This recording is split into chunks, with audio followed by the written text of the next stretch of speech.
Welcome, everyone, to The Slice, where we keep an incisive focus on caring for the healthcare professional. I'm Alicia from Banfield's Professional Medical English, and one aspect we focus on at Banfield's is medical English and OET preparation for international healthcare graduates so they can pass their English requirement and move closer to their goal of practicing in the US, UK, or other English-speaking country. Today, we're taking another look at the kinds of huge culture shocks newly landed international graduates might likely hit when they first land in the USA. And with me is Dr. Kathy Woodruff, who will give us a crash course in culture. Um, for those who have their sights set on the US. Hello, Dr. Woodruff. Hello, Alicia. It's great to be here with you today. So, Kathy, you were born, bred, and educated in the US. Tell us a bit about your background. Sure. So I grew up in the northeastern part of the United States, and I did all of my medical training in my residency and medical school in New York City. I then ran my own obstetrics and gynecology practice in Rhode Island for about 20 years. Wow, so you're accustomed to not sleeping. So, Kathy, what's been your personal experience with encountering foreign doctors, nurses, therapists, any healthcare professional really on the ground in the US? Well, working in New York City, there are a great many healthcare providers, not only from all over the US, but from all over the world. In fact, my PGY4 mentor in residency was from India, Oh, wow. and he taught me so much about medicine, but Mhm. not only about medicine, but about working with and for people of all kinds of backgrounds. And I think many Americans don't get a lot of exposure to other cultures. Yeah. And there's a lot of things that we don't think about. So, Yeah. Yeah.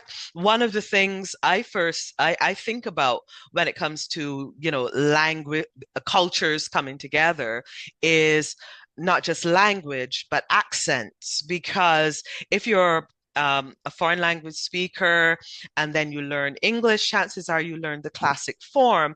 And sometimes it doesn't prepare you for the different accents and dialects when you're in on the ground in an English speaking country. Now, English is my native language, albeit British form of English more. And I remember we were in Alabama living for a while, and someone said to me, G it. And I thought, what? And they repeated it two, three times, G it. And then someone had to translate for me. They were asking, have you eaten as yet? But they just kind of mushed it all together. Now, if for me as a native English speaker, that was difficult, can you imagine for someone who's speaking English as a second or foreign language? And there's so many different accents in America, aren't they? oh, yes. And I don't think people really realize how big the United States really is. And all of these different regions have their different accents. But not only different accents, but we even have different words for things in different areas. So, for example, a milkshake is called a cabinet in Rhode Island. Okay, that's Yep. weird. That's weird. Yes. Hmm. That's weird. And we have soda in the Northeast. In the Midwest, it's pop, you know? Yeah, So, and these little things can cause misunderstandings, maybe even frustration sometimes, and it can cause one person to judge another because they think, oh, okay, you don't know, or you're not smart. Then it's just a matter of language. Do you have any personal stories you can share about culture shocks with IMGs or international healthcare graduates that occurred in the US that you know about? well, yeah, I was talking with a nurse from Japan, and she needed to get a driver's license. Well, not only do we drive on the different side of the road than they do in Japan. So she had to adjust to that. But she also had to take the driver's test, which was a test in English. And Oh. yeah, and not only that, but many of the rules that you have to memorize for this test, Mhm. for instance, you have to stay 500 feet away from a fire truck. Well, Mhm. all of our measurements are in feet and miles, which are not used, Used in by the rest of the world. 90% of the world. Yes. Yeah. Yeah. So, So that is something that, yeah, you don't think about. Um, but it's a huge deal. If people think about, oh, I'm going to come and work, but you don't just come and work, do you? You have to live. You have to get a driver's license, travel on the subway, order food, cook food, get a house. All those yeah. things are part of that whole relocation. Yeah. Any other instances, any other things that specifically with respect to healthcare practice in the US that you think foreign graduates should be on the lookout for? Well, most of the job opportunities and Mhm, entry into residency mhm, and fellowship programs do require sort of this proof of English proficiency, often with exams like the OET. mhm. And that's just the first step Yeah, because then there's interviews and there's personal statements and yeah, so the English becomes really, really important. really important for the Yeah, foreign graduates. yeah. So, And I remember one student who had worked with us, did their OET, passed their OET. Then in this case, they went to the UK and went right into practicing as a nurse in the intensive care surgical unit. And he said to me, thank God I did the OET because I feel like I'm now actually learning real communication skills. And it would have been so much harder if I had done some other exam. OET at least gave him a good starting point. So yeah. anything else about healthcare? I know also that the style of communication in the US tends to be a little bit more informal. Yeah, actually, the US is very casual, not Hmm. just in our dress, but Hmm. also in communication. So Hmm. it's kind of expected in the workplace, at the hospital, Hmm. that you would talk, you call everybody by their first name. So you call your patients by their first name, you call your boss, your supervisor, your Hmm. attending physician, all by their first name. And it's actually seen as a little bit standoffish if you Yeah. don't use their first name. Yeah. Which is a little bit of a cultural hiccup, even with respect to the OET, because the usual think or the usual guidance in the OET is yes, you do ask the patient how they want to be addressed.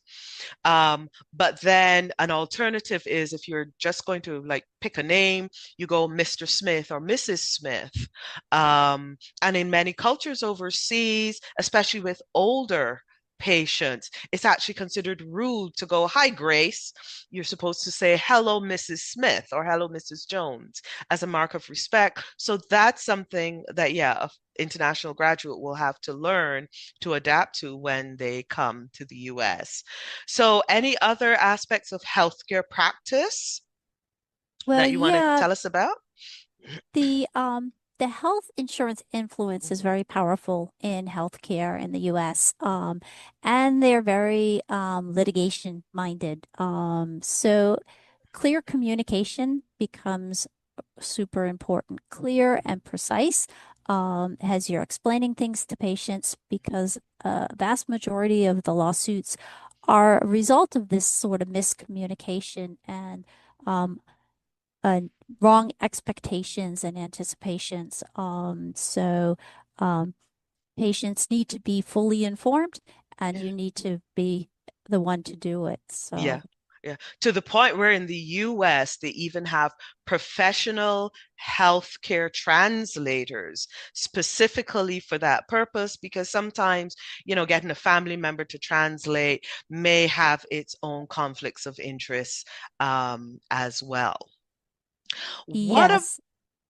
so what about career implications now? Let's take a little different tact. Are there any career implications for being a foreign graduate with respect to job opportunities and advancements they should be aware of? Anything like that? Um, well, like I said, showing a strong base of English, Hmm. really important. I think one thing to consider is that in the United States, uh, the concept of working as the health team.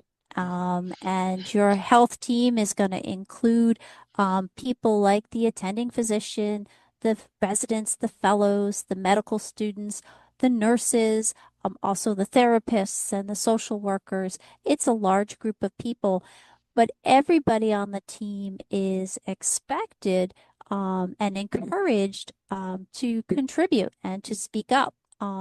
So in the United States, it's not unusual at all for a medical student to speak up and say to their attending, well, why are you doing this way? Um, and in other countries and other cultures, they have a much more rigid structure, and Very top everything's. down, very Mhm. hierarchical. But that's good. That is fresh eyes, fresh perspective, um, more brains looking at the same problem, coming up with best practice. Okay, Yeah. so to sum So, up, what would be three top tips, cultural tips that you would give foreign graduates coming into the US for the first time? And let's mix them up. Let's have, some for um, on the job and some for off the job. yes, yes. So on the job, certainly with the team approach, Mhm. speak up.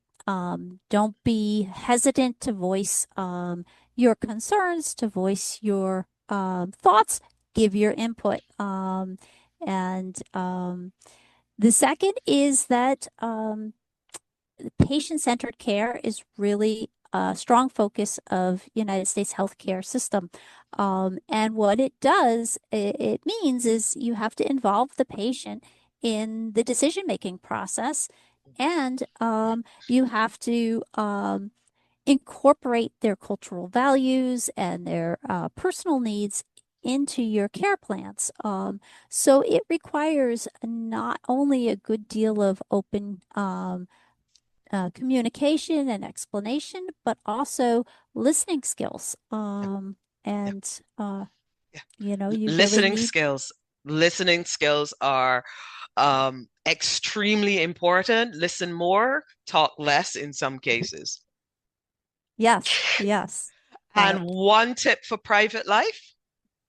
well, many places in the United States do have a lot of foreign graduates, and I would encourage the foreign graduates to seek out the communities because they can offer a lot of support and help, not just with how to navigate the work life, but also things like how do I open a bank account? How do I get a phone card? How do I buy a car? How do I find a place to live? And they can be a really good resource um, to to help guide you as you negotiate all of these difficulties. All these difficulties of real day-to-day life.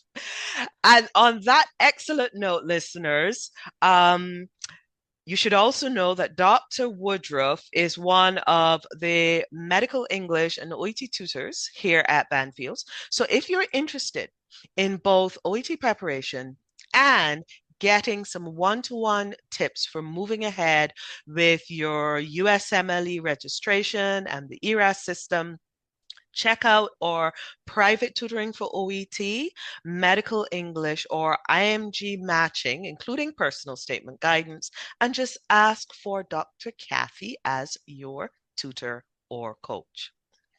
So that's it for this episode. In our next pod, we're covering something that any healthcare professional will perk up for: sleep. And the fact that you, as a healthcare professionals, need better sleep to provide better patient care. So until then,